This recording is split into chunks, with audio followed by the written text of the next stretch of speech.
Yo, what is up guys? Delboy here, aka Blue Collar Sports TV. Hopefully you guys are doing well. If you're new here, smash that like, hit subscribe, all of that good stuff.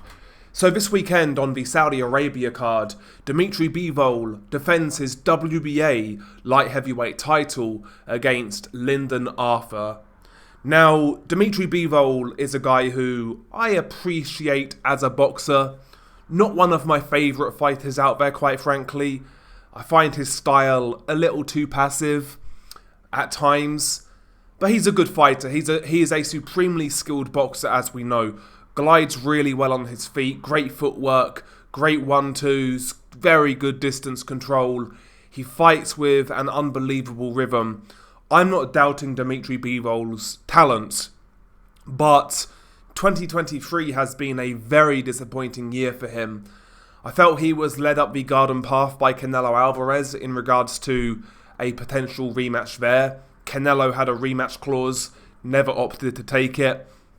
And yeah, 2023, this is Bivol's first and only fight of the year. And quite frankly, Lyndon Arthur isn't exactly a great opponent. Now, he beat Anthony Yarde, that's his claim to fame, but even that fight was flattering for Lyndon Arthur. Anthony Yarde never turned up in that bout. Going into that fight, I think Yarde had lost several of his relatives, including his dad, and he clearly didn't look on the job. I'm not saying Anthony Yarde is this sort of top 3 light heavyweight in the world, but we know Anthony Yarde's level. We know he is far better than he showed that night against Lyndon Arthur. And, you know, Arthur took advantage behind the jab, fair enough. But we saw Lyndon Arthur's level in that Anthony Yarde rematch. Anthony Yarde walked through that guy like he should have done first time around. Anthony Yarde is a fringe world level fighter, in my opinion.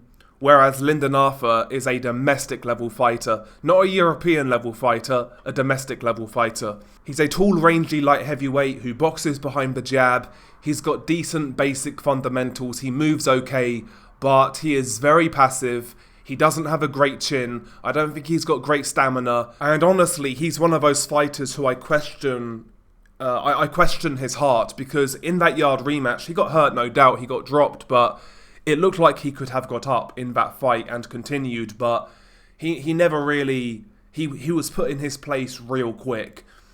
He's a basic fighter. He's a basic British level fighter. Nothing more, nothing less. And we know this guy can get hurt. He's been hurt in multiple fights. For me, Dmitry Bivol, anything less than an impressive stoppage win is a failure for Dmitry Bivol. I don't care whether that's not his style or not, quite frankly. He should be stopping a guy like Lyndon Arthur. He should be going out there to make a statement after the fact he's been out of the ring for so long. He needs to remind fans of how good he is. And listen, the most effective way of doing that is dominating, then stopping your opponents. That's what he needs to do against Lyndon Arthur. I think going the distance against a guy like Lyndon Arthur is a bad look if you're an elite level light heavyweight. Didn't really matter against the likes of Craig Richards, because Richards has proven he is a European level guy. He has got a great chin. Lyndon Arthur has none of those things. He should be going in there and decimating Arthur. Bear in mind as well, Lyndon Arthur, a birdie tells me he's injured going into this fight. We saw him limp at the press conference, and I was told by somebody in confidence, won't mention their name, yeah, that injury is real. He took this fight at short notice. He was limping at the first press conference. Then he's got to make weight. Bro, Dmitry Bivol has to stop this man. He has to stop this man. Arthur's not complicated. Arthur's not anything special. Half step back jab, half step back jab, half step back jab.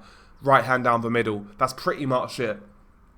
He's very basic. And listen, Bivol he had a great 2022 and he's living off that now. Needs to get back in the ring and perform. Boxing's a sport of what have you done for me lately, and lately Bivol has done fuck all, so he needs to be impressive in this fight, and I think the scope is there for him to do so. Bivol isn't known as a puncher, but he hits hard enough. I think he's got the power to hurt Lyndon Arthur, and if he puts his shots together, I think he can very easily stop Arthur. to be honest with you. Not saying be reckless, etc., but you know what I mean. We should expect these guys in these type of fights to take a few more risks, to be a bit more offensive, to be a bit more aggressive. When you're fighting a guy who's, what, a 15-1 underdog, whatever the fuck Lyndon Arthur is, you need to be impressing. You need to be putting on a show.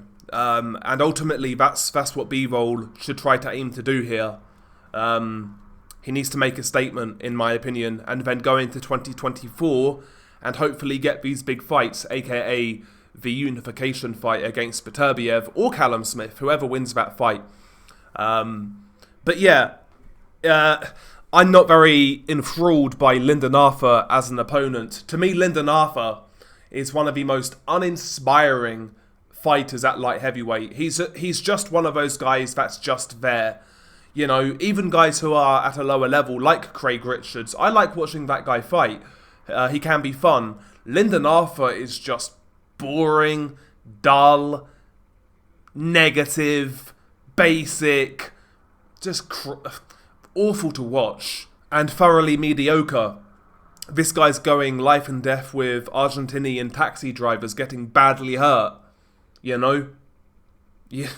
Bivol's got to get rid of this guy.